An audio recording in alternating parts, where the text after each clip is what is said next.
In our last video, आखिरी video में हमने ये देखा कि मिस्टर वर्ड्सवर्थ कितने बड़े नेचर लवर हैं, उन्हें प्रकृति से कितना प्यार है, राइट।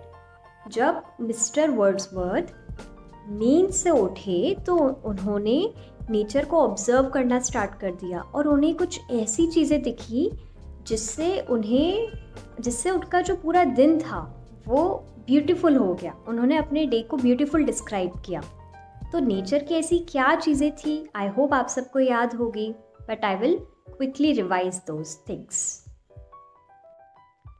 सो मेरे प्यारे बच्चों, जब हम सो रहे होते हैं, उसके बाद जब हम नींद से उठते हैं तो सबसे पहले हमारे कान काम करने लगते हैं। फॉर एग्जाम्पल, अगर मैं सो रही हूँ और मुझसे कोई कहे दीक्षा उठ जाओ, तो पहले मेरे कान खुलेंगे, मुझे आवाज़ आएगी और फिर मेरी आंखें खुलेंगी। उसी तरह मिस्टर वर्ड्सवर्थ जो हमारे पोएट हैं, उनके साथ भी सेम सीन था। ओके, सो जब मिस्टर वर्ड्सवर्थ नींद से उठे तो उन्होंने सबसे पहले नेचर की जो सबसे प्यारी चीज़ ऑब्जर्व की थी वो थी चिड़िया की आवाज़। That was tweeting of birds. Birds करती हैं ट्वीट ट्वीट ट्वीट, एंड उसके साथ उन्हें सुनाई दिया था कुकड़ुकू, जो मुर्गा करता है, and murga is called a cock in English. Okay, so सबसे पहले तो चिड़ियाओं की आवाज़ें सुनने से उनका डे ब्यूटीफुल हो गया, बट उसके बाद चीज़ें ऐड होती गई। उन्होंने बहुत ऑब्जर्व किया कि और क्या ब्यूटीफुल है। सो सेकंड चीज़ थी वाटर बॉडीज़। 2 टाइप की वाटर बॉडीज़ ऑब्जर्व की थी मिस्टर वर्ड्सवर्थ ने। सो सबसे पहली थी, the first one was a stream, झरना। ओके, झरना stream is a water body, okay, जहाँ पर पानी फ्लो होता है, पानी स्टिल नहीं रहता, रुकता नहीं है। ओके, आपने देखा होगा कि हिल्स पे, हाइट्स पे थोड़ा सा एक वाटरफॉल होता है, पानी बहता है, उसे इंग्लिश में स्ट्रीम कहते हैं। ओके, एंड सेकेंड थिंग, उसके बाद उन्होंने नज़रें घुमाई तो एक दूसरी प्यारी चीज़ दिखी थी, एक छोटी सी नदी, not a river but it is called a lake. एक छोटी नदी को हम लेक कहते हैं, और उन्हें लगा कि the lake was glittering, shining. So in the next paragraph, the poet observed a green field which he thought was sleeping under the sun. Just imagine, poet की इमेजिनेशन के हिसाब से अगर हम सोचें तो एक ग्रीन फील्ड जो सीधा सन के नीचे सो रही है। ओके, पोएट को उसमें अच्छा क्या लगा?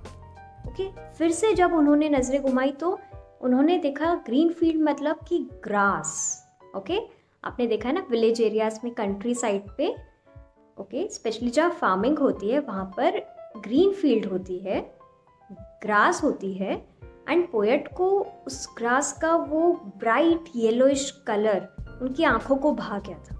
ओके, एंड वो इतनी सुंदर लग रही थी कि पोएट को लगा कि उस ग्रास पे सीधा सन रेज पड़ रही हैं, and that's why the colour is bright.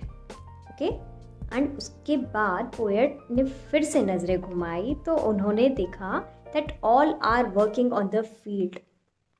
Okay, field work में, फार्मिंग में जो एग्रीकल्चर वर्क होता है, जो फार्मर्स होते हैं, ओके, वो सब उनका बहुत हार्ड वर्क होता है, लेबरस वर्क होता है काफ़ी। ओके, सो पोएट ने देखा कि सब फील्ड वर्क कर रहे हैं, all are doing a very strong work. And उसके बाद उन्होंने देखा that cattle are grazing. What is cattle? Cattle होते हैं animals basically, okay, the cows and buffaloes, the oxens and bulls. Bulls भी कैटल होते हैं। ओके, सो पोएट ने ऑब्जर्व किया that the cattle are grazing. Grazing मतलब वो munching कर रहे थे, जैसे हम करते हैं ना, जब हमें थोड़ी सी भूख लगती है तो हम थोड़ा थोड़ा मंच करते हैं ना, तो उसी तरह काऊ कैसे खाता है, इस तरह। ओके, उसका जॉ आराम आराम से इस तरह हिलता है। सो सारे उसने देखा group of cow, herd of cattle is, उनका ऐसे सर झुका हुआ है, and they are grazing, they are eating. So these were our first and second paragraphs.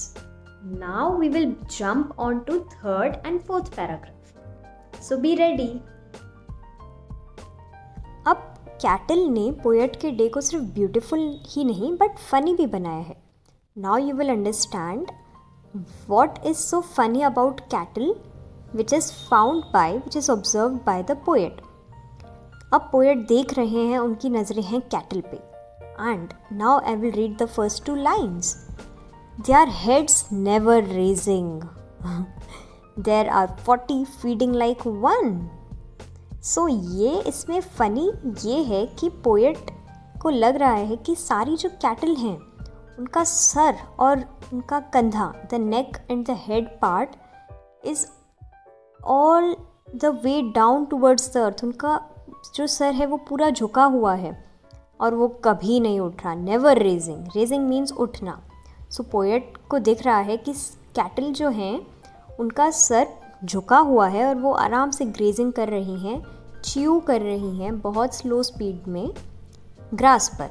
Okay, you know that the cattle chew with their molars and premolars and they chew for a very long time. So this was quite monotonous, boring and funny at the same time. Second line is there are 40 feeding like one.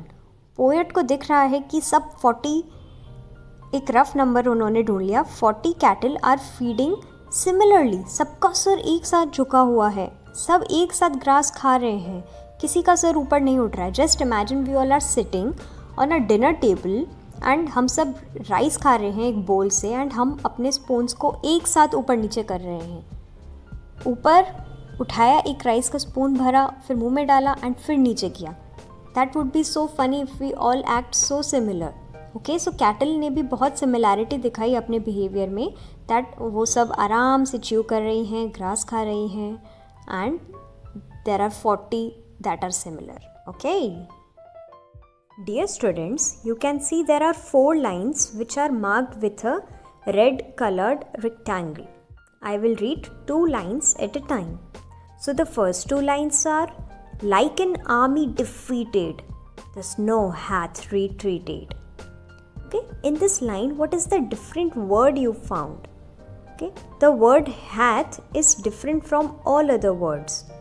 Hath is different because it is an old form of English word. Okay, old fashion English जो होती थी, okay, तब words कुछ अलग थे and अब उनके new versions आ चुके हैं, but they still have a meaning. Okay, poetic form में हैथ का मतलब होता है हैज़ या have. Okay, so in this case hath means has. Like an army defeated, the snow has retreated. Army defeated, defeated मतलब हार जाना. अब ये बातें स्नो के बारे में हो रही हैं. In the picture you can see that snow is on the top at the peak of the mountain. आपने देखा होगा ऐसे माउंटेन्स, ऐसे हिल्स जहाँ स्नो एकदम टॉप पे कलेक्ट हो जाती है एंड वो धीरे धीरे पिघलती हुई फिर नीचे उतर आती है एंड फिर वो फिनिश हो जाती है. जब बहुत हीट होती है तो वो फिनिश हो जाती है. सो पोएट को इस ब्यूटीफुल सीन में ये दिख रहा है कि जो स्नो है वो एक आर्मी की तरह डिफ़ीट हो चुकी है. डिफ़ीट मतलब हार चुकी है. ओके, जब कोई जंग हार जाते हैं उसी तरह वो स्नो को ऐसे इमेजिन कर रहे हैं कि snow has been defeated. Snow अब जा चुकी है, हार चुकी है. द स्नो हैथ और हैज़ रिट्रीटेड. रिट्रीटेड मतलब चले जाना वापस, to run away. Okay, snow अब जा चुकी है. Now I will read the third and fourth line. And now doth fare ill on the top of the bare hill. And now doth fare ill. Again the word doth, as discussed in the earlier video, doth means to do, an action word, कुछ करना. Okay, do या is का जो old fashioned word है वो है doth. And now अब किसके बारे में बात चल रही है? Snow के बारे में. We are referring to snow.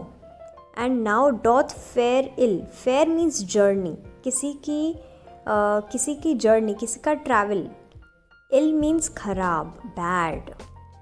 अब फुल रीड करेंगे. एंड नाउ डॉथ फेयर इल. अब जर्नी जो है वो खराब हो चुकी है.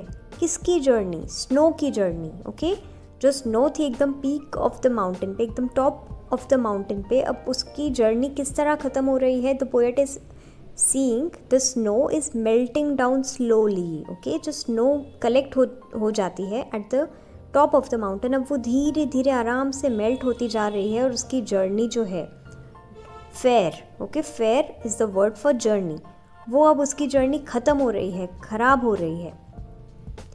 On top of the bare hill, on top means एकदम ऊंचाई पे, of the bare, bare means uncovered. Okay, अब उन्होंने देखा कि पहले जो माउंटेन सजा धजा था, वाइट कलर का दिख रहा था ऊपर से, अब उसके ऊपर की जो स्नो है वो अब धीरे धीरे पिघल के नीचे आ रही है. एंड जो उसका कवर था, स्नो वाइट कवर था जो माउंटेन का, अब वो ख़त्म हो गया है. Okay, and you can see the sun is shining behind. Sun की वार्मथ से वो जो पूरा स्नो था वो मेल्ट हो गया. एंड अब बेयर मीन्स अनकवर्ड, जो ढका हुआ नहीं होता है उसे इंग्लिश में बेयर कहते हैं. ओके, नेकेड कहते हैं, naked. The plowboy is whooping anon anon. So dear students, this is the last line of this paragraph, and there are 3 different terms which I need to explain you. The first one is plowboy. Plowboy, okay? Plow means it's an instrument which is used in the field.